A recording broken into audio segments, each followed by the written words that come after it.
తప్పదు, జరగాలి మరి. అదే వద్దు అన్నదానివి ఎందుకు జరగాలంటున్నావు?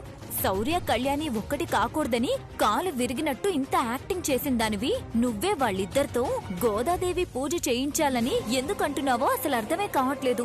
చెప్పాను కదా, అమ్మవారే కనిపించి ఒప్పించింది అని. ఊరుకోదినా, నీకు గోదాదేవి కల్లోకి రావడం ఏంటి? అంతో ఇంతో పూజలు చేసిన వాళ్ళకే రావట్లేదు, అలాంటిది నీ కల్లోకొచ్చిందంటే నేను నమ్మను. నమ్మాలి. అప్పుడప్పుడు పొరపాటున నాలాంటి వాళ్ల కళల్లో కూడా అమ్మవారు వస్తుంటారు. నిన్ను నమ్మడం, ఈ ప్రపంచంలో ఎవరినైనా నమ్ముతానేమో గాని నిన్ను మాత్రం నమ్మను. అబద్ధానికి చీర కట్టినట్టుంటావు. నేను నమ్మనుగాక నమ్మను. కొడితే బొగ్గలు బూరలు తగిలించుకున్నట్టుగా తయారవుతాయి. ఇది నమ్మే విషయం కాదే. ఒక్క రాత్రిలో ఇంత మార్పు ఎలా వచ్చింది?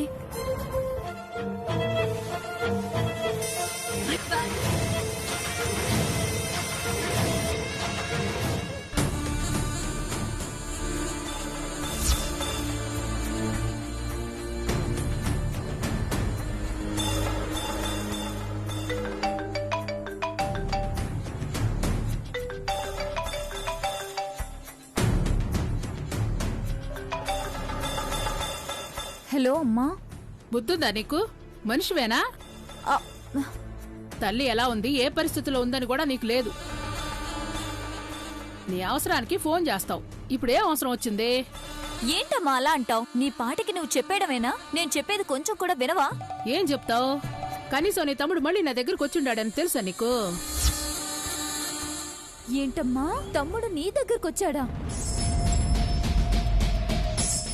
పిన్ని, ఏంటక్కడ పరిస్థితి? సంపద, నువ్వు కూడా అక్కడే ఉన్నావా? ముందు నేను అడిగిన దానికి చెప్పు పిన్ని. బాగా గొడవలు జరుగుతున్నాయి, కళ్యాణిని దమయంతి బాగా ఇబ్బంది పెడుతుందని చెప్పావంట. నిన్న రాత్రి వరకు పరిస్థితి ఇక్కడిదే. కానీ రాత్రికి రాత్రి ఏం జరిగిందో తెలీదు, కానీ తెల్లారేసరికల్లా అంతా మారిపోయింది. ఏమైంది? పెనం మీద అట్టు తిరిగేసినట్టు దమయంతి వదిన మాట మార్చేసింది. ఇప్పుడు ఆ శౌర్య కళ్యాణి ఇద్దరు బావుండాలని పూజలు చేయిస్తానంటుంది. ఛాన్సే లేదు పిన్ని. నాకు అర్థం కానిది అదే. సరే సరే, నేనెక్కువ మాట్లాడలేను, ఎవరైనా చూస్తారు. ఇక్కడేం జరుగుతుందనేది ఎప్పటికప్పుడు అప్డేట్ చేస్తానులే.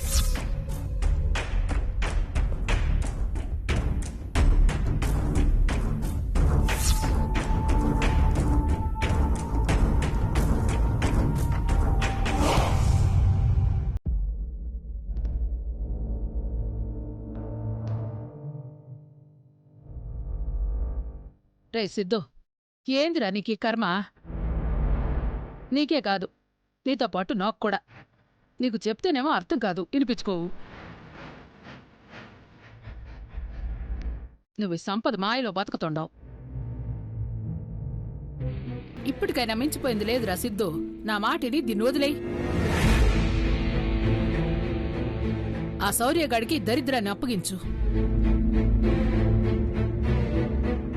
నువ్వు మంచి అమ్మాయిని చూసి పెళ్లి చేసుకోరా. అమ్మా, ఈ జీవితానికి చావైన బ్రతుకైనా అది సంపదతోనే. ఇది నేనెప్పుడో ఫిక్స్ అయ్యాను. నీకు కూడా చెప్తున్నాను, విను. నేను ఎంతలా ప్రేమిస్తున్నానో సంపద కూడా నన్ను అంతే ప్రేమిస్తుంది.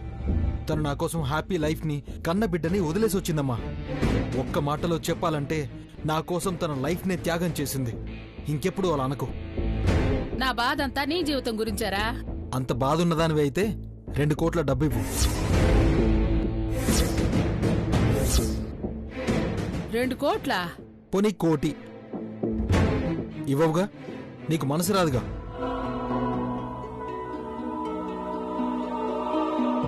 అందుకే నా ప్రయత్నం నేను చేసుకుంటాను. ఏం చేస్తావురా? ఇప్పటికిప్పుడు నీ 1 కోటి రూపాయలు ఏడ దొరుకుతాయి? శౌర్య వాళ్ళ ఇంట్లో.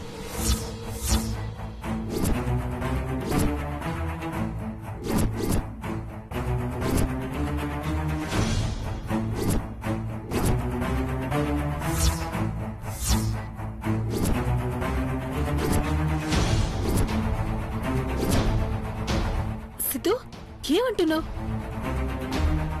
ఆలోచించే ఈ నిర్ణయానికి వచ్చావా? అవును శ్యామ్, ఈ వీడియో చూడు, మా అక్క పంపింది. ధనుర్మాసంలో చేసే ఈ పూజ చాలా విశిష్టమైనది.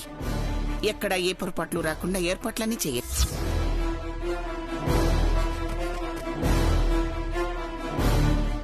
పైగా ఈ రోజే చేస్తే చాలా మంచిది. పదండి పదండి, త్వరగా కావాల్సిన ఏర్పాట్లన్నీ చేద్దాం. పదండి. అందరూ పూజ హడావిడిలో ఉంటారు. ఇదే మన కరెక్ట్ టైం. ఎలా అయినా మనం ఇంట్లోకి వెళ్ళగలిగితే చాలు. కరెక్ట్ టైం చూసుకుని దొరికినంత దోచుకుని రావచ్చు. మనం అనుకున్నంత ఈజీ కాదు సిద్ధు. ప్రయత్నం మొదలు పెట్టకుండా ఓటమి గురించి ఆలోచించడం అవివేకం శ్యామ్. రే, పోయి పోయి పులి నోట్ల తల పెడతానంటున్నావేంద్రా? నేను సంపద ఎక్కడికైనా వెళ్ళి హ్యాపీగా బ్రతకాలంటే ఈ రిస్క్ తప్పదమ్మా. నీకు మా మీద ప్రేమ ఉంటే డబ్బులివ్వు, లేదా మా పనికి అడ్డుపడకు. ఏమాత్రం తేడా వచ్చినా శౌర్య చంపేస్తాడు. సిద్ధు, శౌర్య మనల్ని గుర్తుపట్టకుండా ఎలా ఉంటాడు? గుర్తుపట్టేలా ఎందుకు వెళ్తాం శామ్? ఏదో ఒక లూప్ హోల్ దొరకకుండా ఉండదు.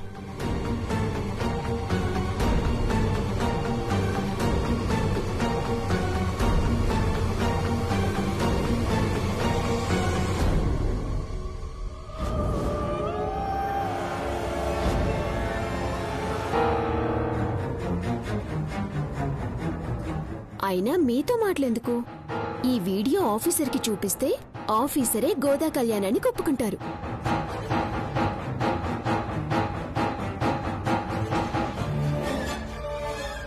మీ అసలు రంగు మీ ముద్దుల కొడుక్కి తెలిసిపోతుంది.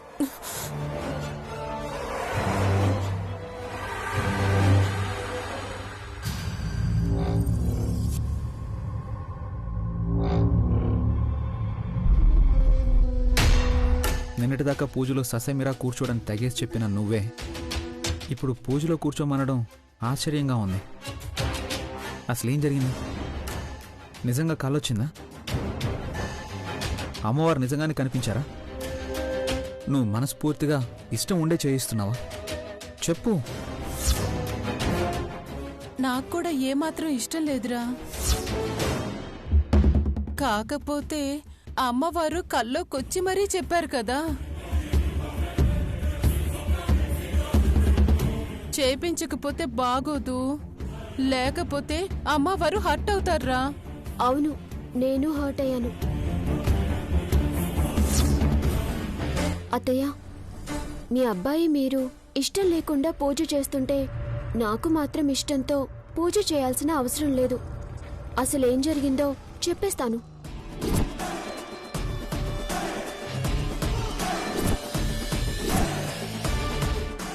ఏం జరిగింది? అత్తయ్య, మీ అబ్బాయి అడుగుతున్నారు, చెప్పనా? నేనున్నానుగా కళ్యాణి, నేను చెప్తానులే. ఏం జరుగుతుందమ్మా ఇక్కడ? కళ్యాణి చెప్తానంటుందేంటి? శౌర్య, నీకు అసలు విషయం చెప్పలేదు కదా. కళ్యాణికి కూడా అమ్మవారు కల్లోకొచ్చారట్రా.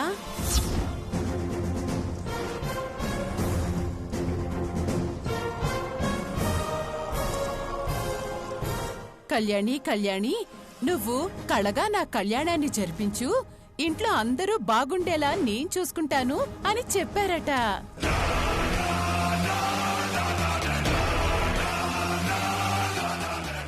అంటే నువ్వు కళ్యాణి మాటలు నమ్ముతున్నావా అమ్మా?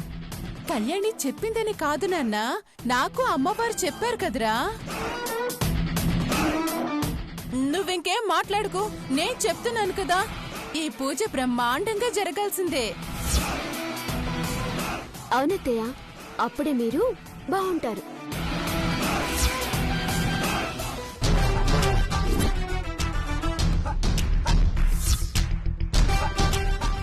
ఐ మీన్ అందరం బాగుంటాం. అవును కళ్యాణి, ఆవు పేడతో కళ్యాపు చల్లాలి. రా త్వరగా రా. రా శౌర్య, రా వెళదా. అత్తయ్య, రా. పదరా పద.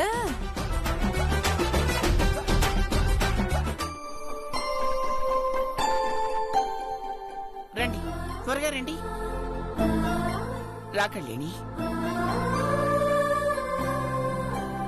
అమ్మా, మీరు కల్లాపి జల్లి రెడీ అయ్యేలోపు నేను పని వాళ్ళని పిలుచుకొని మిగతా పనులు చూసుకొని వస్తా. అలాగే త్వరగా వెళ్ళు. అలాగేనమ్మా. కళ్యాణి త్వరగా కానివ్వండమ్మా. రే శౌర్య వెళ్ళరా.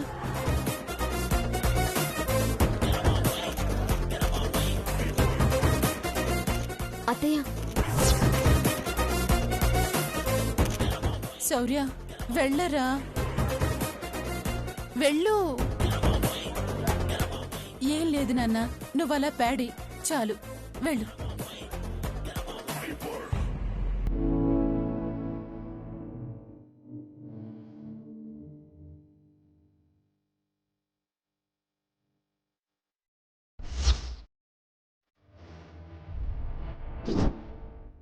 అమ్మా ఫోన్ పట్టుకో.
ఎలాగైనా వీడియోని డిలీట్ చేసి ఈ పూజ ఆపేయాలి. అనుపమా, అమ్మా నీళ్లు సరిపోయేలా లేవు, ఇంకో బిందె తీసుకురా. అలాగేనమ్మా. పల్లవి ఈ ఫోన్ పట్టుకో.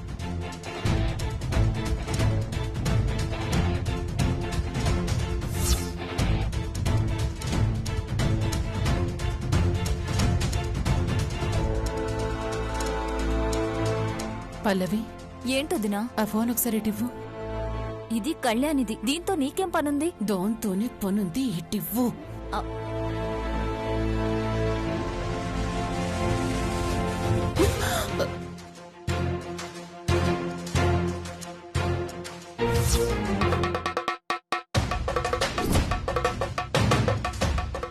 ఆడవాళ్ళు మీకు పూజ అంటే 1,00,000 పనులుంటాయి. కళ్యాణి ఫోన్ నేను పట్టుకుంటానులే, మీరు ఏదైనా పని చూసుకోవచ్చు కదా.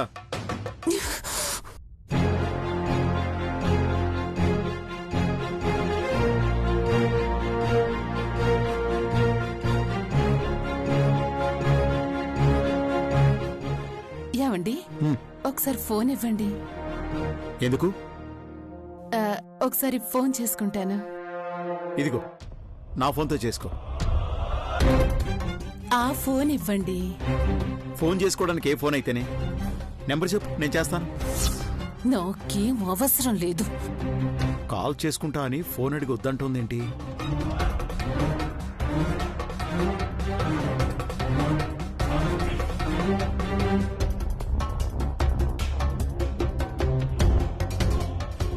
చిచ్చి, కర్మ కర్మ. నేనే విడగొడదాం అనుకుంటున్నాను, నేనే కలపాల్సి వస్తుంది. ఇంకా ఎన్ని చూడాలో ఏంటో. కళ్యాణి చక్కగా ముగ్గులు వేసి గొబ్బెమ్మలు పెట్టండి.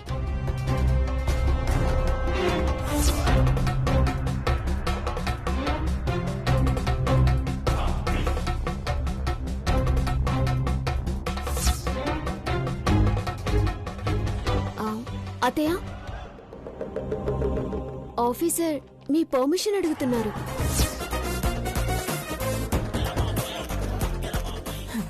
చెయ్యి నాన్న,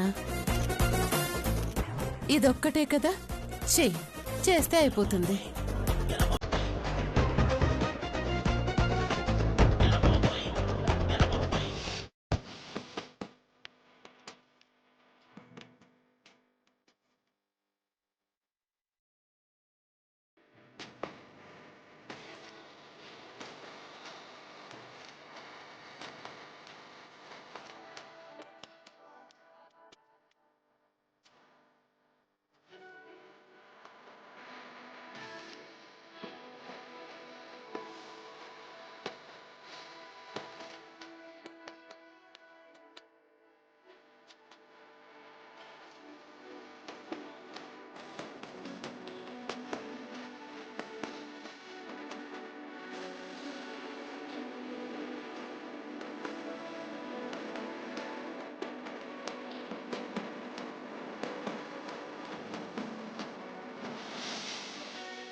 నువ్వైతే ధైర్యంగా ఉన్నావు, నాకు చాలా భయంగా ఉంది సిద్ధు.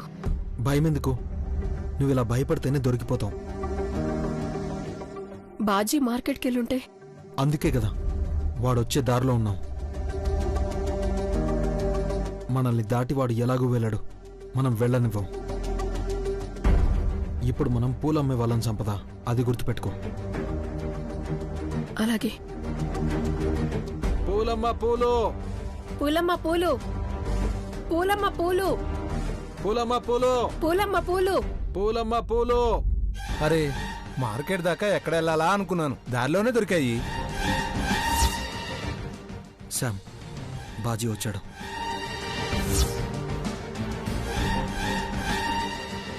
పూలమ్మ పూలు, పూలమ్మ పూలు, రండి బాబు రండి, బంతి పూలు ఉన్నాయి ఇక్కడ, రండి బాబు రండి.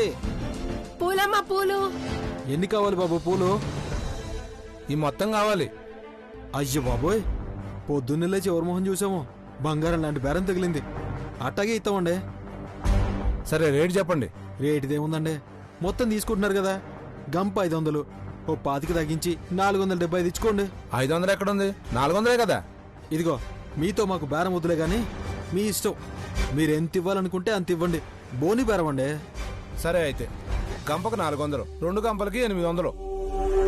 సరే సరే బాబు, అట్నే తీసుకోండి. ఇంతకీ ఎన్ని పూలు కొంటున్నారు? యాడకండి? శివపార్వతి గారింట్లో గోదా కళ్యాణం జరుగుతుంది. ఓ అట్నా? మరి అలంకరణలు వాటికి మా బోటి వాళ్ళకి ఎవరికైనా కబురు చేశారా? అదే ఏమన్నా సాయం తీసుకుపోవాలి.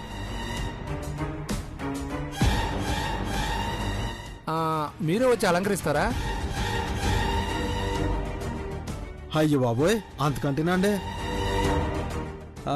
మరి దానికి 100-200 ఇవ్వాలి. అట్నే కూలి పిత్తను, బయలుదేరండి. అలాగే బాబా. అవును, నిన్ను ఎక్కడో చూసినట్టు అనిపిస్తుంది.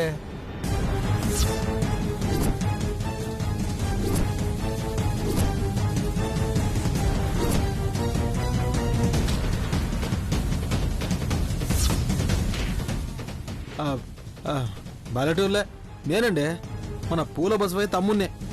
మా అన్న బాగా పరిచయం ఏంటండి మీకు? ఇప్పుడు ఆయన దగ్గరే పూలు తీసుకుంటాను. అదే, మా అన్నని చూస్తే నన్ను చూసినట్టే, అందుకే ఎక్కడో చూసినట్టు అనిపిస్తుంది మీకు. సర్లేండి, పోదాం పదండి. మళ్ళీ మీకు ఇంటికాడ చాలా పనులు ఉంటాయి కదా. వస్తాయి ఇవన్నీ సర్దుబుట్లోకి కానీ. అవును, కరోనాకి మాస్క్ వేసుకున్నట్టు మొహం అంతా అలా కప్పేసుకుందేంటి? అంటే అది నేను రాజస్థాన్లో ఉండొచ్చానులేండి. అక్కడ మగవాళ్ళకి మొహం చూపించారులేండి, అందుకే మొహం నిండా గుడ్డ కప్పుకోవడం అలవాటైంది. సర్లే పదండి.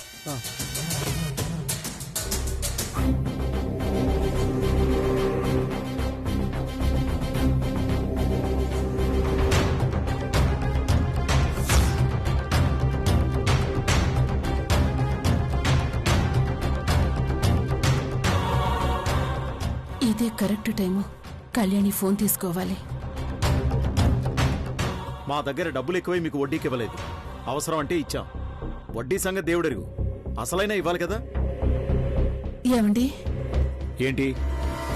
ఫోన్ కావాలి. ఇందాకొద్దన్నా, మళ్ళీ ఏంటి? ఇప్పుడు కావాలి. ఇంపార్టెంట్ కాల్ మాట్లాడుతున్నాను కదా. అబ్బా, ఆ ఫోన్ ఉంది కదా, ఇవ్వండి. పూజ కోసం పిలవాలి, ఆలస్యం అవుతుంది.